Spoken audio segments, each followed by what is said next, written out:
Caríssimas senhoras, caríssimos senhores, meus irmãos espíritas, que o Senhor nos mantenha sob a sua paz. Sem qualquer sombra de dúvidas, basta-nos olhar o quadro da sociedade do mundo para que tenhamos a percepção e logo mais a convicção de que estamos vivendo tempos de convulsão social. Temos a impressão de que nos achamos num verdadeiro tonel das Danaides.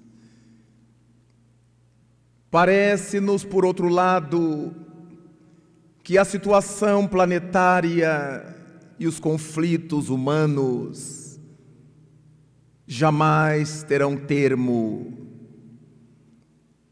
As vozes pessimistas, quais corujas agourentas, têm espalhado pelas mentalidades, por mil e uma formas, essa ideia de que não há mais solução. Ter-se-ia que começar tudo outra vez, como se a divindade se tivesse equivocado ao situar na terra os espíritos como nós estamos. Ao refletir sobre todas essas questões, viajamos até um velho estudo de Allan Kardec, de grandíssima atualidade, que encontraremos num livro publicado em 1890, após sua desencarnação, com o título de Obras Póstumas. Ali, Allan Kardec situa magistralmente a questão das aristocracias que surgiram no mundo, evocando-as exatamente para nos dar o balance de como as coisas são cíclicas, como o mundo passeia de forma cíclica através da história. E Allan Kardec nos adverte que desde todos os tempos da criatura humana na Terra, ela teve necessidade das lideranças. Jamais um grupo humano conseguiu sobreviver sem eleger alguém ou sem que tivesse alguém a dirigi-lo. Dessa forma, Allan Kardec alinhava algumas aristocracias, fazendo questão de nos situar no termo aristocracia, afirmando que a palavra provém do grego aristos, mas krateia. Krateia querendo dizer que é o governo, e aristos afirmando que são os melhores. A aristocracia, então, significaria o governo dos melhores. Mas esses melhores têm conotações variadas, não em nível ético-moral, mas em nível daqueles mais aptos a realizar determinada atividade naquele período. É dessa forma que ele nos apresenta a primeira aristocracia que o mundo conheceu. Exatamente porque as criaturas supunham que quanto mais madura fosse a criatura humana, quanto mais velho fosse o indivíduo, em virtude de suas vivências, ele teria maior soma de experiências para dirigir um grupo, para nortear uma sociedade, uma comunidade. Teoricamente, ele estava coberto de razão ao situar essa visão do passado remoto do mundo. Porque é verdade que aqueles que viveram mais anos, enfrentando todos os embates à sua volta, querendo ou não, foram assimilando determinada quantidade de experiências. E dessa forma, os grupos ancestrais do mundo, as sociedades antigas, nas prístinas eras, trataram de convocar para a sua direção os anciães. Em todos os povos eles aparecerão. Se nos lembrarmos das tradições bíblico-judaicas, Abraão, o primeiro homem narrado na Bíblia como pai da raça, aquele cujas gerações seriam mais numerosas do que as estrelas do céu, segundo o texto, foi o grande patriarca que Israel conheceu. Depois seus filhos se tornaram patriarcas. Conhecemos a saga patriarcal de Moisés. E desse modo, conhecemos vários desses líderes anciães pelo mundo judaico. Mas fora da Judeia, outros surgiram na China, no Japão, na Pérsia, notadamente na China Velho, Forri, trazendo-nos a sua contribuição na governança das sociedades amarelas.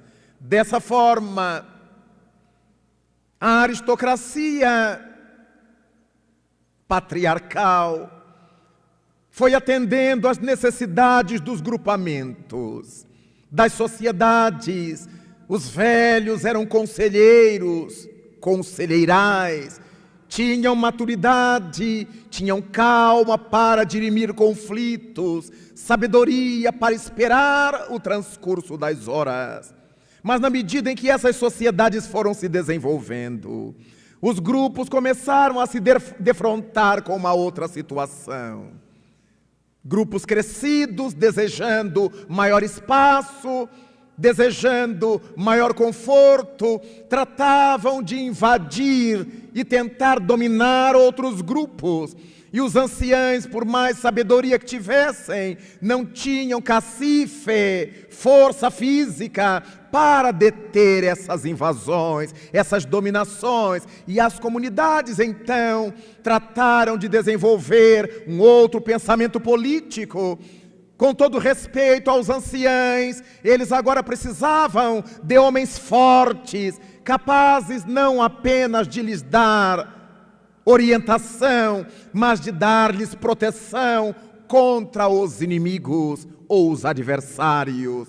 E nasce a segunda grande aristocracia do mundo, que Allan Kardec chamou de aristocracia da força bruta, porque as comunidades foram chamar os indivíduos dotados de força bruta para que pudessem estar à frente de suas comunidades, protegendo-as do tumulto causado por outros grupos, outros indivíduos. Esses aristocratas da força bruta não dirigiam os povos a sós, formavam grupos humanos, formavam exércitos, quase sempre de 1000 homens, que se apresentavam a soldo, os mercenários, e porque eram grupos de 1000 homens, passaram a ser chamados de milícias, como na Roma os grupos de 100 homens eram chamados de centurias. E dessa forma, as milícias, coordenadas por esses líderes, faziam o serviço que eles, os líderes, lhes ordenavam. Dessa forma, o mundo conheceu líderes da força bruta notáveis, como Gengis Khan, como Alarico I e Alarico II, como Átila, o rei dos Hunos, como Tamerlão, que analfabeto, quando guerreava contra outros grupos, queria saber o nível de sua vitória e, por não saber, contar, mandava que seus soldados, os mercenários, decepassem as cabeças e, tendo estabelecido uma base, sabia a vitória maior pela altura da pirâmide de cabeças que ele mandava construir com as cabeças das vítimas. Tamerlão, o famoso Timur-Lenk, foi um desses bárbaros que a história conheceu, mas enquanto a aristocracia da força bruta foi ganhando espaço mundo afora, passou a ser chamada, por causa das milícias, de aristocracias militares. E desse modo, o mundo conheceu esses homens bravos, muitos deles bárbaros, que depois não entregavam mais às comunidades que os haviam elegido, escolhido, o governo de si mesmas. Eles então tomavam posse do poder e os repassavam aos filhos, aos irmãos, aos parentes variados, aos amigos. E com isto surge uma outra aristocracia que Allan Kardec chamou de aristocracia do nascimento ou do nome, que eram provenientes desses que dominavam o poder inautenticamente e agora eram os seus que deveriam continuar a governança. E nascem os nomes de família. Muitas vezes, os substitutos dos líderes militares não tinham capacidade qualquer para estar naquela posição, mas deviam estar porque eram status a eles concedidos pelos seus ancestrais. E com essa aristocracia do nascimento, o mundo passa a conhecer as famílias notáveis que foram decorrendo dessas lideranças bárbaras, fortes, brutais, e o mundo conhecerá famílias notáveis historicamente. Na velha Roma, nos deparamos com a gens Flávia, com a gens Paulínia, mas em toda parte achamos as famílias cujos nomes faziam tremer a quem os ouvia.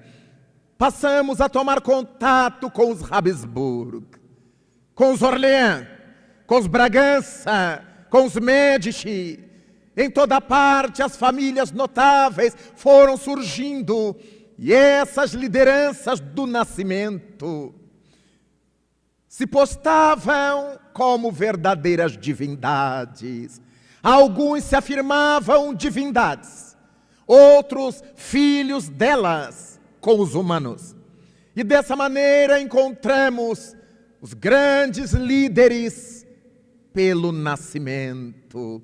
E essas famílias casavam-se entre si para manter o poder e aumentar suas propriedades, seu poderio bélico, seu poderio econômico.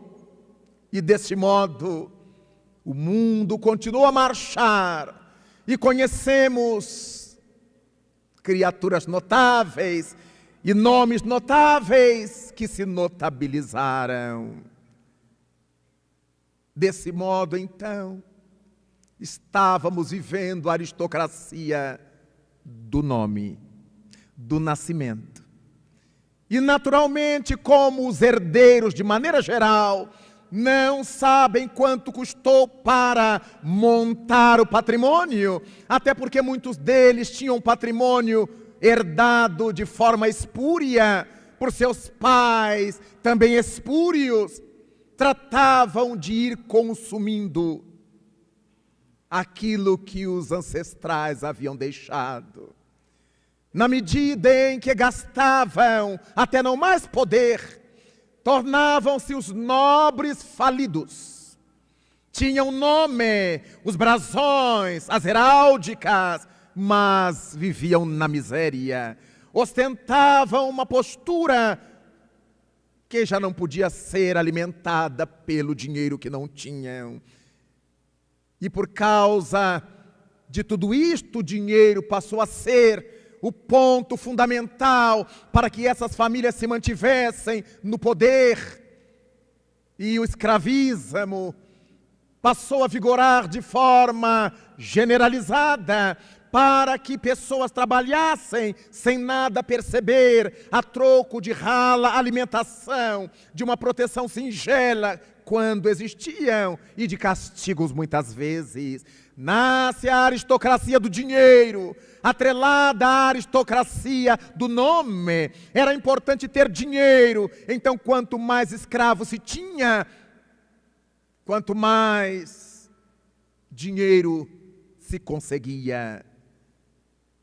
Nasce a sociedade feudal, o feudalismo, os suzeranos, e tudo isso vai desenvolvendo no mundo a possibilidade de que adviessem outras aristocracias. O fato é que, na medida em que os ricos iam dissipando suas riquezas sem saber o que fazer, precisavam de alguém que os ajudasse a gerenciar o seu poder econômico, e aparece uma aristocracia que era um tanto mais justa. A aristocracia da inteligência, ou a aristocracia intelectual. Porque aqueles que eram ricos e precisavam de alguém para administrar seus haveres, a fim de que não se escoassem pelas mãos, tratavam de financiar cursos para pessoas do povo capazes, inteligentes, jovens, filhos daqueles escravos, ou não, com o compromisso de, ao terminar o curso, poderem trabalhar para eles e defender, e reproduzir, e multiplicar seus haveres.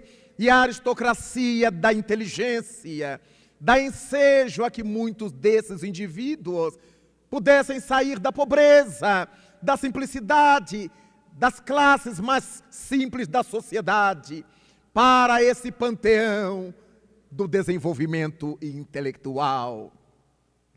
É deste modo que podemos observar mundo afora homens e mulheres que vieram de tratos sociais de baixo nível socioeconômico e que se tornaram verdadeiras estrelas na humanidade.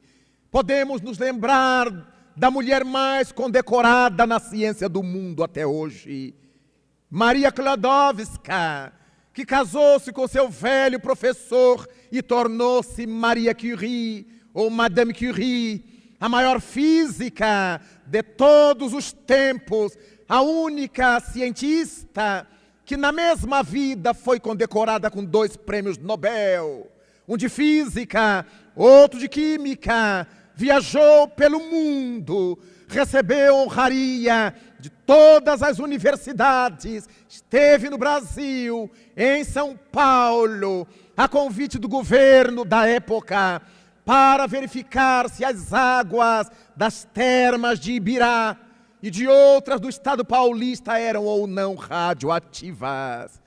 Dessa forma, Madame Curie viera de uma família pobre.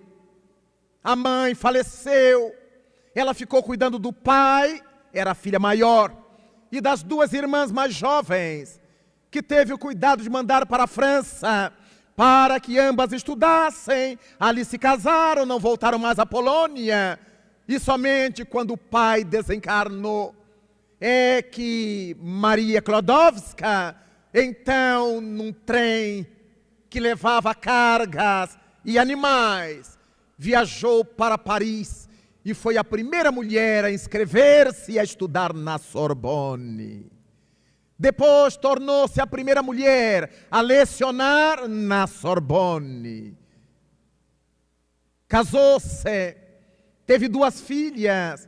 Mulher cientista, viu o marido morrer de forma tonta, porque o doutor Pierre Curie foi atropelado às portas da universidade por uma carruagem puxada a burros. Então, devia ele estar em Alfa para ser atropelado e morrer por uma carruagem puxada por animais. Marie Curie desencarna mais tarde, octogenária, leucêmica, pela contaminação que lhe produziram as areias de Peckblenda que mandava vir da Polônia e os diversos materiais radioativos com os quais trabalhava sem nenhuma proteção, porque ela sequer sabia que aqueles materiais eram radioativos. Veio a comprová-los mais tarde, quando já estava contaminada.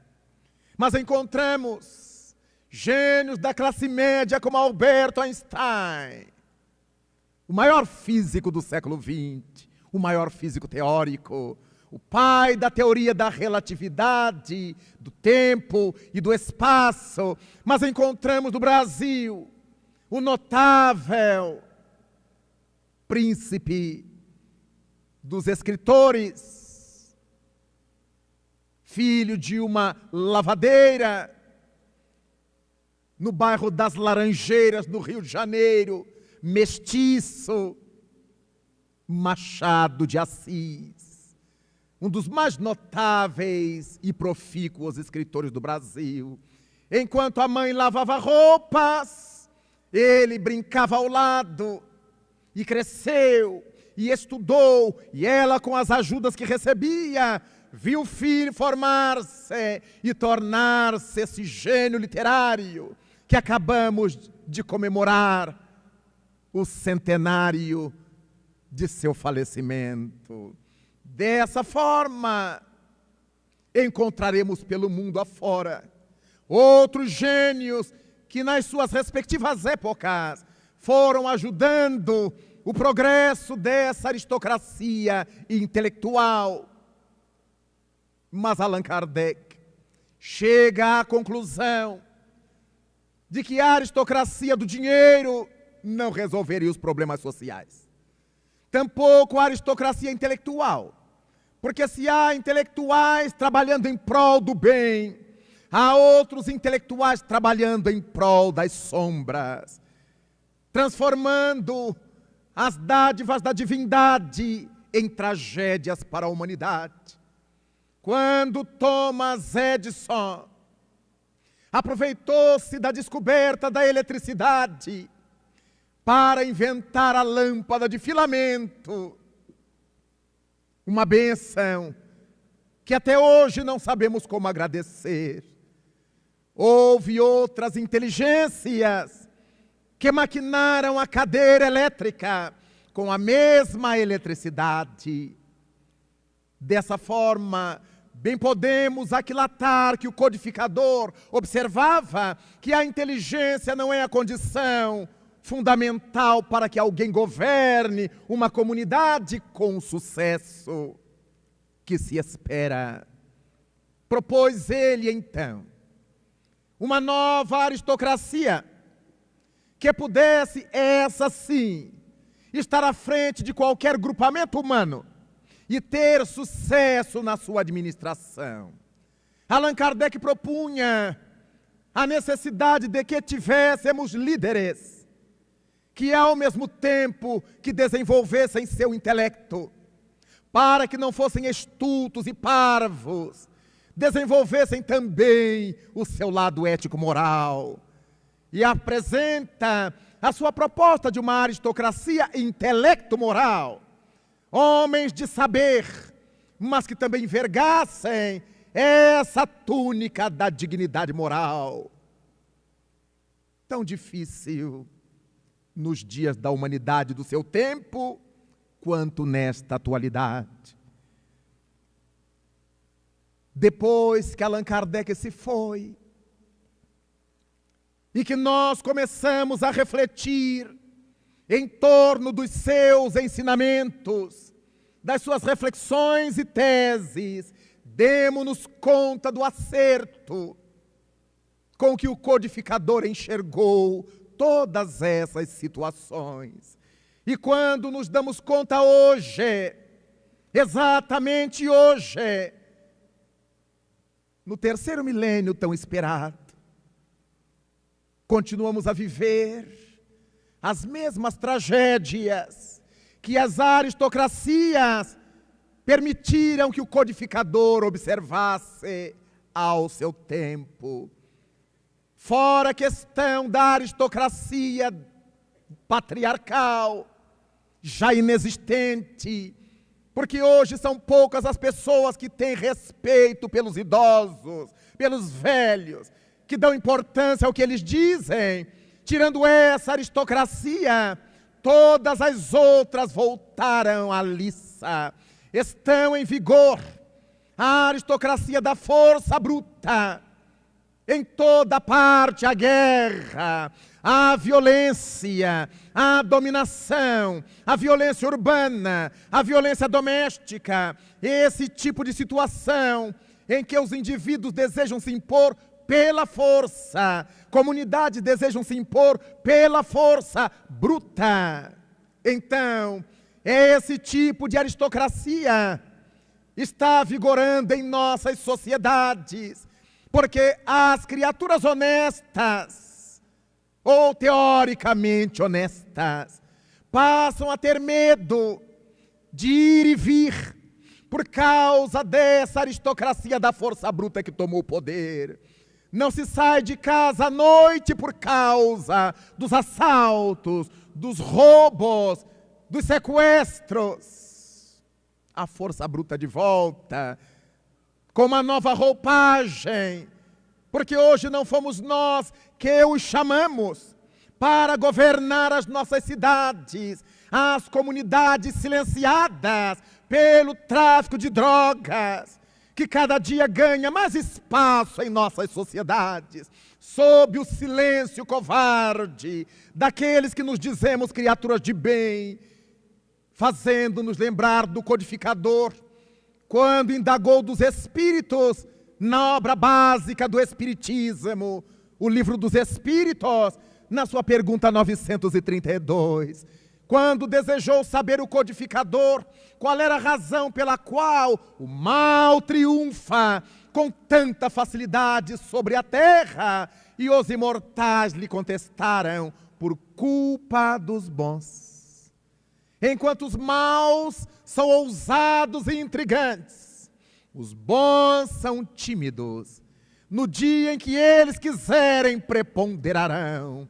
Responsabilidade que está nas mãos daqueles que nos achamos pessoas do bem, pessoas de bem, mas que morremos de medo dos violentos, dessa aristocracia da força bruta que está implantada em todas as partes do nosso mundo atual. Mais veemente aqui do que acolá, mas em toda parte, o temor que nos invade, o medo de perder a pele, quando o homem de Nazaré nos asseverou que aquele que quisesse ganhar sua vida deveria perdê-la, e aquele que a perdesse por amor dele, por amor do reino, ganhá-la-ia.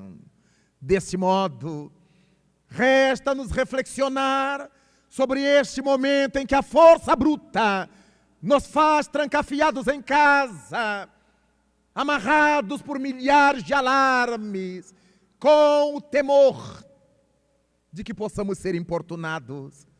Já não temos hábitos noturnos de sair, de jantar fora, de ir a um show sem medo, porque estamos submetidos a esse governo paralelo da força bruta.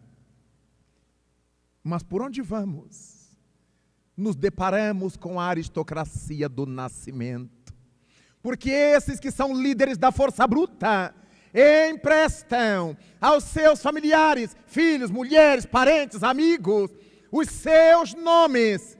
E estamos vendo uma sociedade idiotizada por aqueles que aprenderam a dar as famosas carteiradas.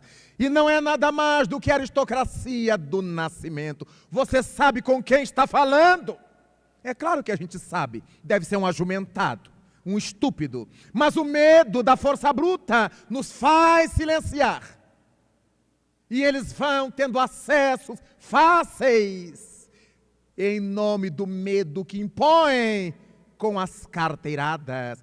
Indivíduos que deveriam dar exemplo de honradez, de dignidade, pelas funções que às vezes ocupam na sociedade civil, na sociedade militar, na sociedade religiosa. Eles se aproveitam da parvoíce coletiva, do amedrontamento popular, para, com as tradicionais carteiradas, revigorarem a aristocracia do nascimento, a aristocracia do nome. Eu sou a mulher do doutor fulano, eu sou o filho do delegado cicrano, eu sou do deputado, do senador.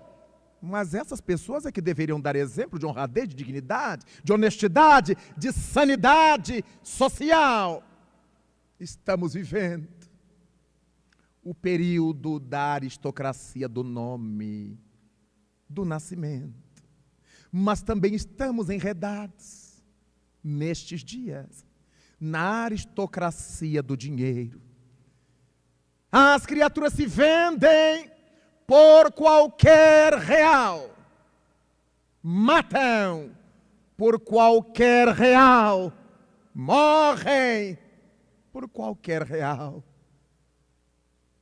fazendo a voz popular dizer que cada indivíduo tem seu preço. Por causa de alguns reais, mente-se deslavradamente contra alguém. Compram-se testemunhos, compram-se teses, compram-se dissertações universitárias, compram-se homens da lei e mulheres da lei, compram-se políticos, compram-se religiosos, compram-se. As criaturas têm seu preço. Parece que o dinheiro hoje é que capitaneia as mentalidades. Todo mundo quer saber quanto vai ganhar.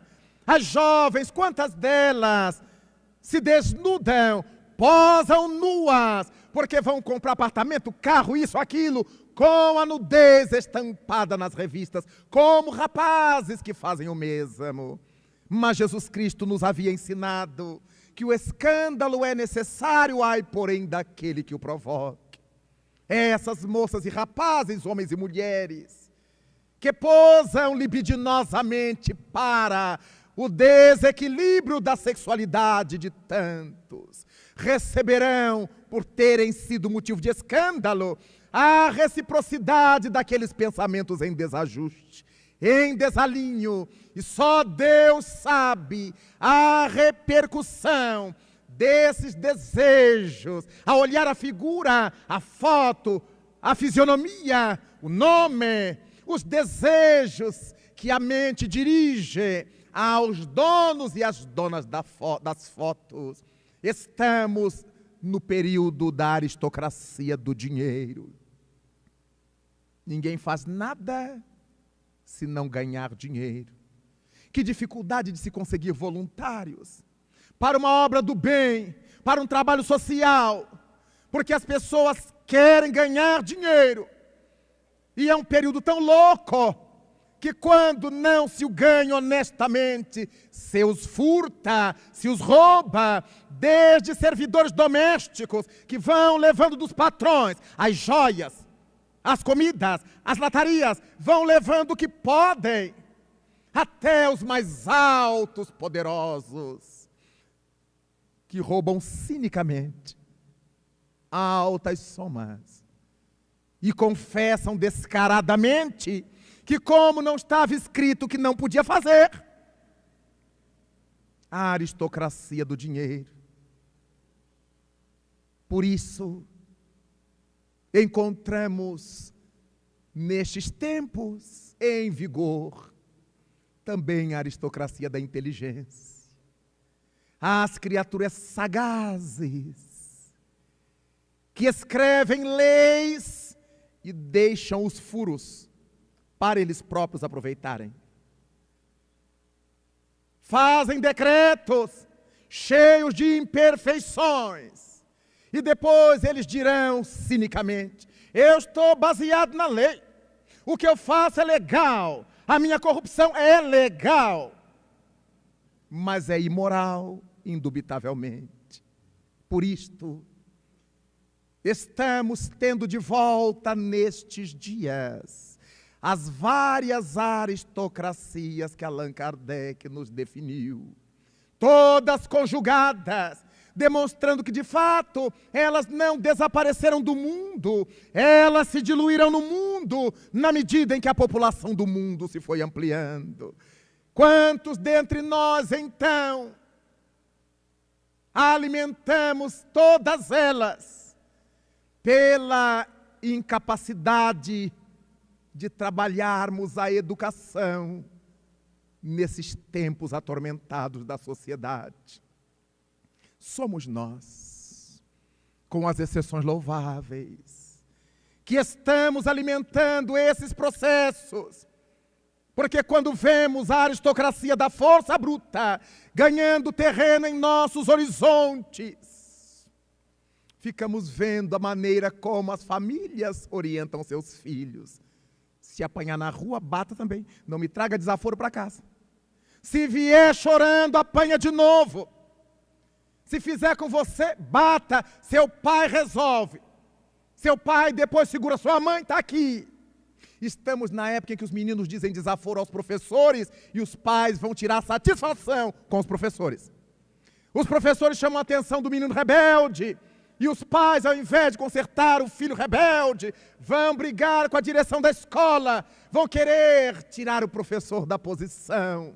Quando eles, para ganhar dinheiro, deixam seus filhos nas mãos dos professores, que por sua vez são seres humanos com seus problemas pessoais, ganhando pouco e suportando muito do desaforo de meninos e meninas mal educados no lar. Eis porque estamos acompanhando essa hora terrível em que há traficante de droga, porque há consumidores de droga, e tantos desses consumidores de drogas aprendem a consumi-las dentro de seus lares, porque seus pais e mães não conseguem passar sem a cachaça.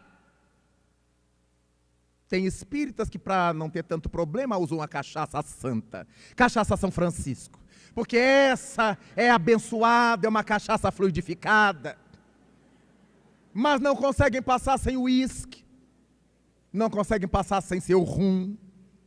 Não podem fazer uma viagem que a primeira coisa que pensam é nas garrafas de alcoólicos que vão trazer. Fumam descarado e deslavadamente. Apagam o cigarro na porta do centro espírita e nos abraçam mal cheirosos de tabaco. E vão doutrinar os mortos, porque não conseguem se doutrinar a si mesmos. E os filhos desses pais aprendem a usar drogas em casa, porque o álcool é uma droga, por mais enfeitado que ele esteja, por mais linda que seja a garrafa, ou por mais inocente que seja o nome da bebida. No cigarrinho ingênuo, que a mãe confessa, eu não consigo. Já fiz de tudo, e rodo assim no dedinho. Já fiz de tudo. Se tivesse feito de tudo, tinha parado. E a criança acha lindo sua mãe, que é sua líder, seu pai, que é seu ídolo, e vai alimentando na mente que quando chegarem lá, e as estatísticas, nossos jovens estão começando a fumar mais cedo, a beber mais cedo, a transar sexo mais cedo.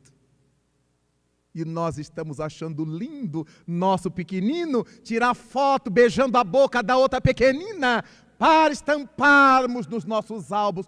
Perdemos completamente a noção de coerência. Como espiritistas, ou como espiritualistas em geral, nós sabemos que nossos filhos são espíritos, mas não sabemos de que realidades ele vem, nem para que realidades ele vai. Disse o Jesus Cristo, ao dialogar com o Rabi Nicodemos Bar Nicodemos, o Espírito sopra onde quer, não sabemos de onde ele vem, nem para onde ele vai. É claro que Jesus não estava dizendo que não sabia de onde o Espírito vem. Se nós dizemos que ele vem do mundo espiritual e vai para o mundo espiritual, mas não era o lugar, era essa realidade interior. Os pais não sabem quem são seus filhos, até que eles o demonstrem, de que realidades espirituais eles procedem. E por causa disso, para que realidades espirituais eles seguirão. Dessa maneira, vemos os pais tirando as roupinhas de suas crianças para que elas desfilem no clube, para que eles, os adultos, ganhem os aplausos. Eu não sei se aquela criança, aquele anjinho sob meus cuidados, provém das experiências da prostituição, da pornografia, do passado próximo. E aquele incentivo que lhe dou agora, para que ele ganhe dinheiro, sendo Miss Mirim, Miss isso, Miss aquilo, se não estará despertando dentro desse espírito o passado. Desde crianças acostumadas a estar nua, depois que cresce a moça, como é que nós vamos mandá-la vestir-se? Qualquer pessoa que diz que ela tem que se compor, ela vai achar que é antiquada, porque na sua casa sua mãe sempre tirou sua roupa, seu pai gostava de vê-la nua, e a sociedade se queixando que a pedofilia começa dentro de casa. Será por que razão? Por que será? Colocamos nossos filhos, nossas filhas, com a obrigação de serem os primeiros. Tem que ser nota 10, na escola, no judô, no jiu-jitsu, na escola de samba, onde for. Eles são mais lindos, mais capazes, mais inteligentes. Eles têm que ser os primeiros. Quando eles não são, se deprimem, se suicidam, partem para a droga. Não ensinamos nossos filhos a sofrer reveses. Quando perdeu o jogo do futebol, meu filho, isso é um jogo, isso é uma brincadeira. O bom é participar. Não, meu filho, pode deixar, da próxima vez você ganha. Da próxima vez você vai dar um couro nele. Da próxima vez, instigamos como se fossem feras. E dessa forma, eles crescem. E o espírito que não foi trabalhado na infância retoma o patrimônio desgraçado que porventura haja desenvolvido no passado. É tão séria a questão que o Espírito Emmanuel escreve pelas mãos saudosas de Chico Xavier. No seu livro Consolador, a primeira escola ainda é o lar. Allan Kardec pergunta aos imortais, no item 383 de O Livro dos Espíritos, qual é a importância do período da infância para o espírito que retorna à terra? E os imortais respondem-lhe que, tendo renascido para evoluir, a infância é o período que melhor se apropria para isso, no que devem se envolver os incumbidos de educá-lo. Se a primeira escola é o lar, os primeiros incumbidos são os pais. Mas dos pais, a primeira incumbida é a mãe, que vive 9 meses lunares, com esse serzinho nas suas entranhas, recebendo o impacto do seu psiquismo, e ela própria captando o seu psiquismo. Quem vive mais tempo com a criança? Costumeiramente a mãe. O primeiro coração que essa criança ouviu bater ao sair do ventre foi o de sua mãe. Porque o médico a coloca sobre o peito de sua mãe. A relação filhos-mães é de tal forma visceral que por toda a vida qualquer filho carregará em si as marcas de sua mãe. Sejam essas marcas positivas, sejam essas marcas negativas. Se os filhos tiverem a felicidade de uma mãe digna, capaz, madura, eles serão felizes, mas se acontecer o contrário, por toda a existência serão desgraçados. se forem filhos de mães machistas. Homem não chora, homem não faz isso, homem não arruma, homem não lava a casa, homem não lava a roupa, homem... E elas pensam que formaram homens e formaram espectros de homens. Você tem que ser macho, e o menino vai ser machucado. Pelos momentos difíceis da vida, seria tão bom se as mães ensinassem meninos e meninas, seus filhos, a fazer de tudo dentro do lar. E isso é trabalho de mulher. E isso o homem não faz. É mentira. Tudo que é só para a mulher fazer, Deus estabeleceu na mulher.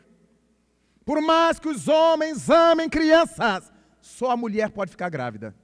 Então, ter filho, ficar gestante, é só de mulher. A divindade já fez. Por mais que o pai trabalhe para alimentar os filhos, só quem pode dar-lhe o seio é a mulher. Então, não há problema em dizer que isso só a mulher pode fazer. Mas, saiu do ventre, cortou a placenta, amamentou para dormir, o pai pode fazer tudo. Pode pôr para eructar, ninar, banhar, passear, levar à escola, fazer comida, dar-lhe. Não existe nada na lei divina que diga que é só de mulher. As nossas posturas machistas, e quando as mulheres têm posturas machistas, elas ajudam a atrasar o progresso social. Homens imprestáveis, que quando se casam, se tornam estorvos na vida da esposa. Ela faz de conta que não está vendo que o rapaz é imprestável, porque ele é bonzinho. E ela jura consigo, quando casar eu resolvo. Mas ele dentro de si diz assim, nem morto. No primeiro mês de casado, ele entra no banho, por exemplo. E ele entra no banho e lá de dentro grita, bem... Aquilo parece o tilintar do Avon Chama.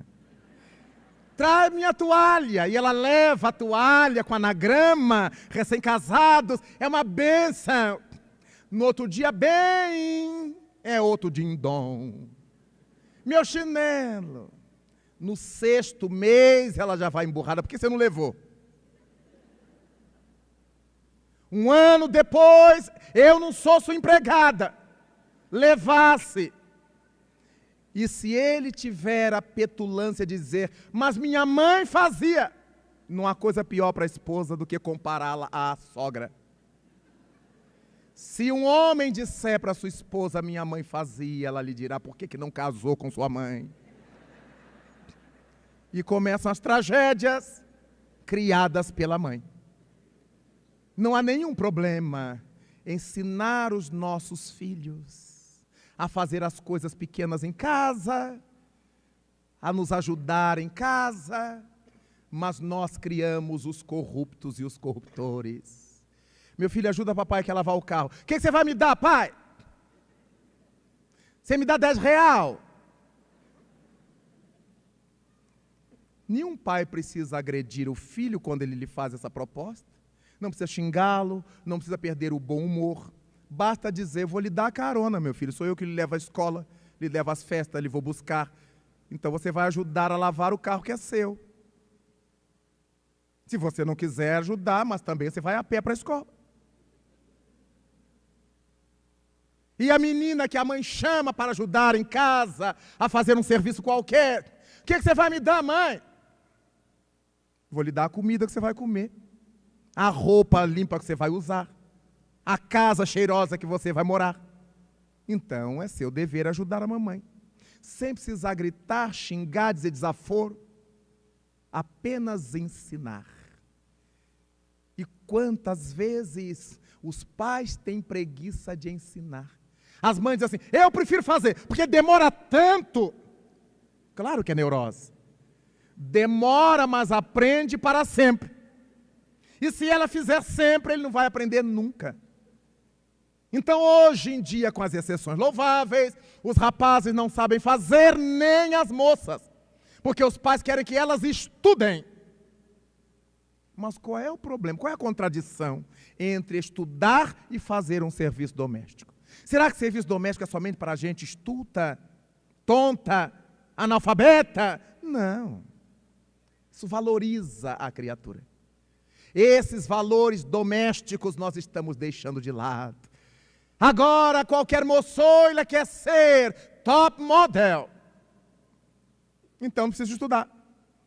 Mas a gente ouve a entrevista da top model e dá vontade da gente morrer. Quando ela desfila, é linda. Se abrir a boca, a gente não usa aquela moda nunca mais. Com medo de pegar a estupidez.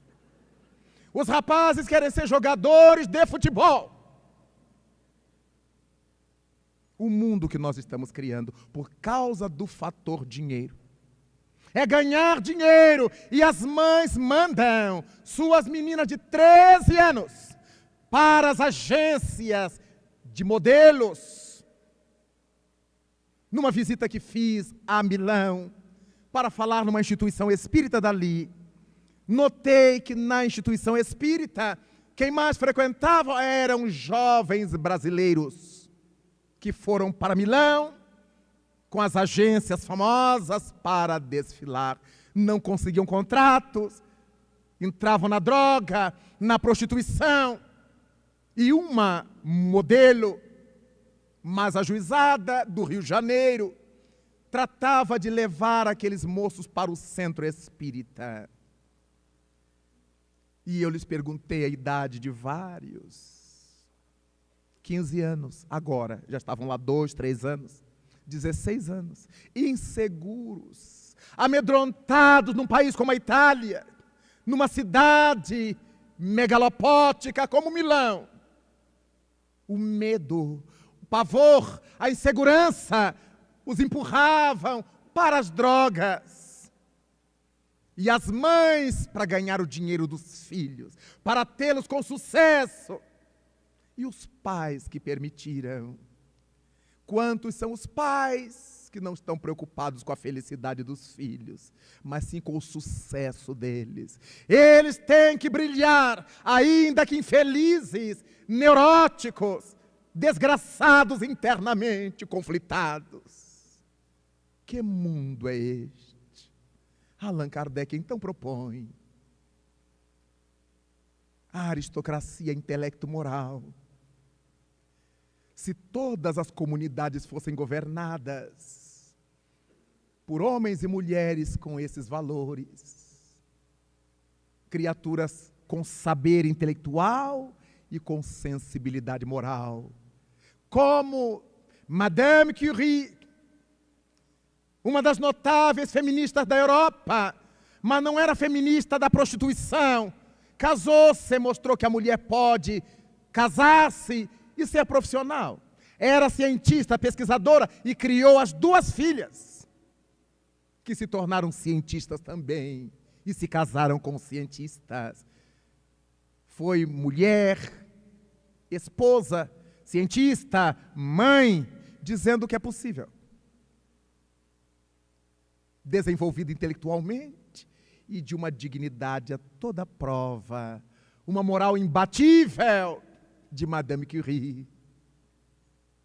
Um exemplo de um elemento que já compõe essa aristocracia intelecto-moral.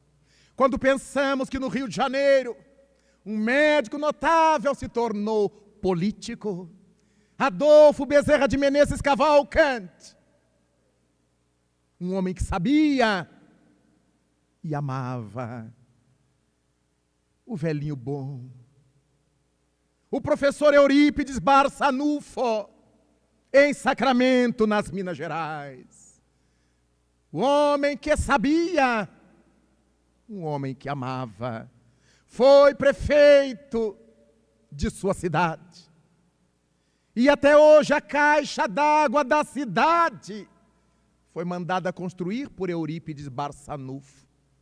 Obra séria, porque ele desencarnou em 1918, com a gripe espanhola. Está lá. Hoje a estrada é asfaltada, o mês que vem já está esburacada de novo. A falta de pudor para com o dinheiro coletivo. Aqui nesta cidade conhecemos o deputado Campos Vergal. Em São Paulo conhecemos o deputado Freitas Nobre.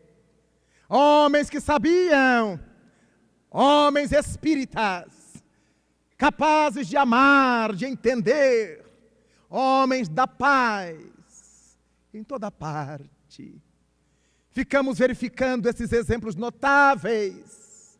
Imaginemos Francisco Cândido Xavier, nessa equipe de intelecto moralizados, Mohandas Karamchand Gandhi, Abraham Lincoln, homens que lidaram na política de seus povos e com uma grandeza moral, com uma ilibatura moral invejáveis. O que é que nos custa refletir sobre isto? Nesses tempos convulsionados de nossa sociedade, é o lar que está periclitando. São as famílias que não estão analisando que seus filhos são espíritos. E por que não avaliam as consequências de uma má orientação? Certo que estão alimentando esse eclodir das velhas aristocracias que tanto prejuízo trouxeram para a humanidade. A da força bruta, a do nascimento, a do dinheiro, a do intelecto. Enquanto sonhamos com a aristocracia intelecto-moral, ensinemos nossos filhos a estudar, coloquemo-los sim nas melhores escolas, mas não esqueçamos de dar-lhes a lição de Jesus no leite materno, de colocar-lhes a visão de Deus em todos os momentos da nossa existência. Porque o Espiritismo veio, segundo Allan Kardec, para destruir o materialismo. Mas o Espiritismo não veio brigar com os acadêmicos materialistas. A doutrina não veio para brigar com Marx, nem com Bickner, nem com Moleschott, nem com Engels, menos ainda com Schopenhauer e suas doutrinas respectivas. Veio para tratar desse materialismo endógeno, esse que vive em nós, onde quer que nós estejamos, esse egoísmo que se expressa nas estradas quando pegamos o volante, que não deixamos ninguém passar apenas para que nos mantenhamos à frente. Vamos parar logo ali, mas não deixamos ninguém passar por nós. Interpretamos equivocadamente os sinais de luz que nos dão e apelamos para o dedo em riste de forma pornográfica. Essa guerra que fazemos, usando o carro como arma, reflete nosso estado de desequilíbrio interior. A nossa sociedade, de maneira geral, cresceu economicamente, sim, cresceu, mas moralmente não. Ainda estamos no chão, ou nos levantando aos poucos. Vemos carros de luxo pelas estradas, carros importados pelas estradas, mas os seus ocupantes atiram pelas janelas os detritos, as pets, as latas de refrigerante, a lixeira toda, dizendo que eles não respeitam o que é coletivo. Porque com carro de luxo ou com carro qualquer, poderia haver o saquinho de lixo e ensinarmos as crianças, não me jogue nada pela janela, põe aqui no saquinho. Os adultos serem os primeiros a fazê-lo. Mas o sujeito está fumando, joga pela janela. Está bebendo, joga pela janela. O saquinho da pipoca, joga pela janela. As crianças vão aprendendo. Porque aqueles indivíduos se desenvolveram social e economicamente.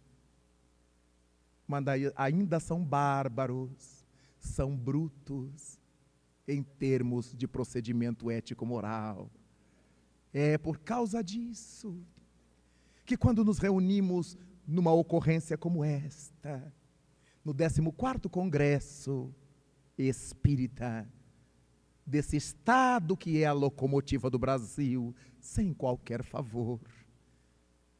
Nos vemos diante dessa necessidade de refletir a respeito do que é que estamos fazendo com essa questão educacional. Estamos esperando que os professores eduquem nossos filhos. Estamos esperando que a polícia ame os nossos filhos. Estamos esperando que os estranhos cuidem-nos quando nós os estamos entregando. Isso não vai acontecer. Mas Santo Agostinho, no Evangelho segundo o Espiritismo, no capítulo 14, no seu item 9, nos faz perceber que um dia o Senhor nos perguntará, a voz da consciência, que fizeste do filho que te confiei? E o que é que nós responderemos? Curioso da escrita de Santo Agostinho é que o Senhor não nos perguntará, que fizeste do teu filho, porque não é nosso. Que fizeste, entre aspas, do meu filho que te confiei? O que é que nós responderemos a essa pergunta da consciência, se tivermos sido responsabilizados por eles terem entrado na droga, na perversão sexual, na violência, porque quisemos ganhar aplausos às custas deles, porque os expusemos à sociedade comum, e eles não tiveram resistências morais para suportar o peso da fama, do dinheiro, das facilidades, dos elogios à sua beleza física. Quantos de nós haveremos ainda de chorar e sofrer, diz Santo Agostinho, quando nesse aldilá olharmos para a terra e virmos a sofrer aqueles que estiveram sob nossos cuidados e não os soubemos orientar. Nestes tempos complicados, de convulsão social, estamos esperando que o governo resolva os problemas, quando nós em nossa casa não conseguimos resolver os nossos.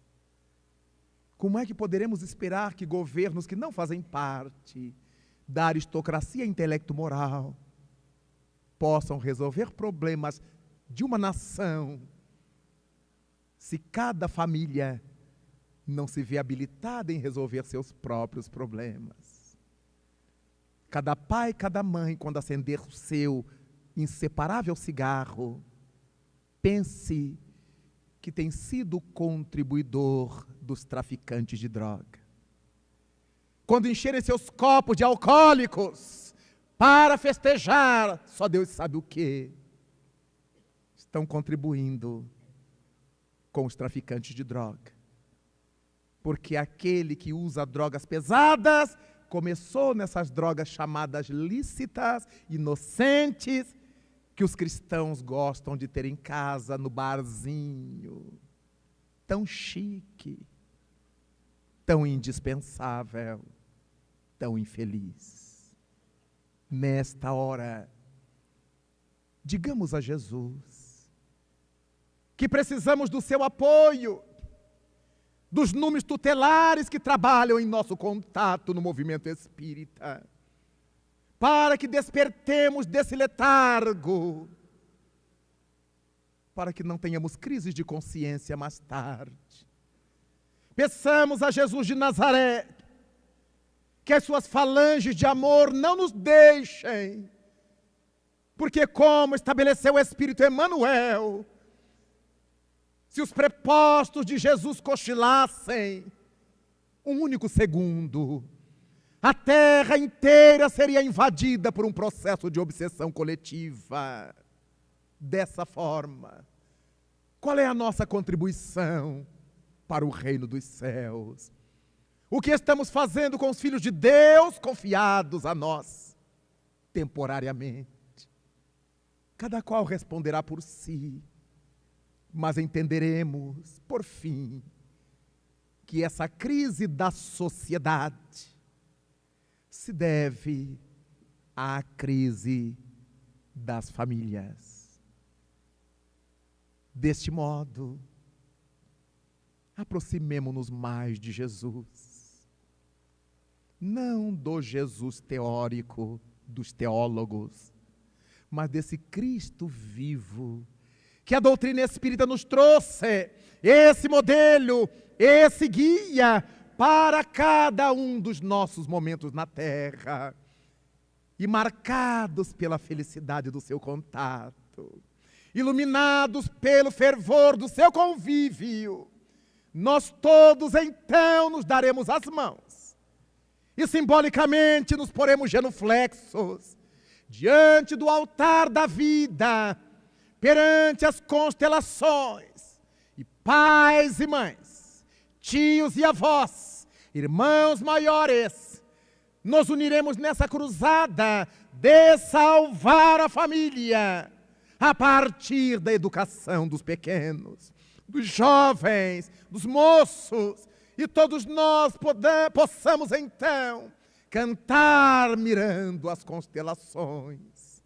Louvado sejas, Senhor Jesus, na glória imortal do lar celeste, pelos bens que nos trouxeste no Evangelho da nossa redenção, na tarefa renovada que o teu olhar nos consente.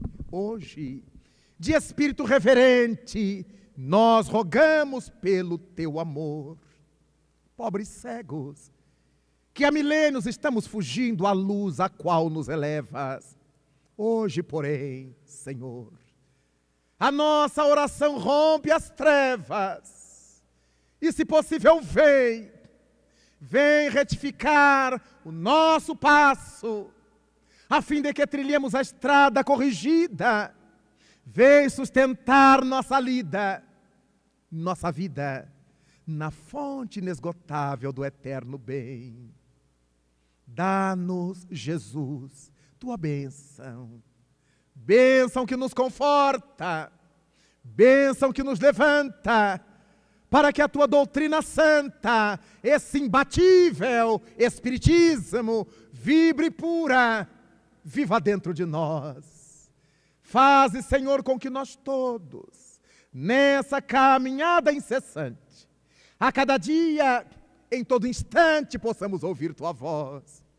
Ampara nossa esperança, socorre a nossa pobreza e liberta nossa alma ainda presa de tanto erro nessa multissecular imperfeição. Mestre excelente, Senhor de toda a verdade, ensina-nos hoje a guardar-te com unção, com devoção e com inesgotável gratidão, na intimidade singela, ainda que muito sincera, do nosso próprio coração. Muito obrigado, Pai da vida. Obrigado, Cristo excelso. Muito obrigado, senhores.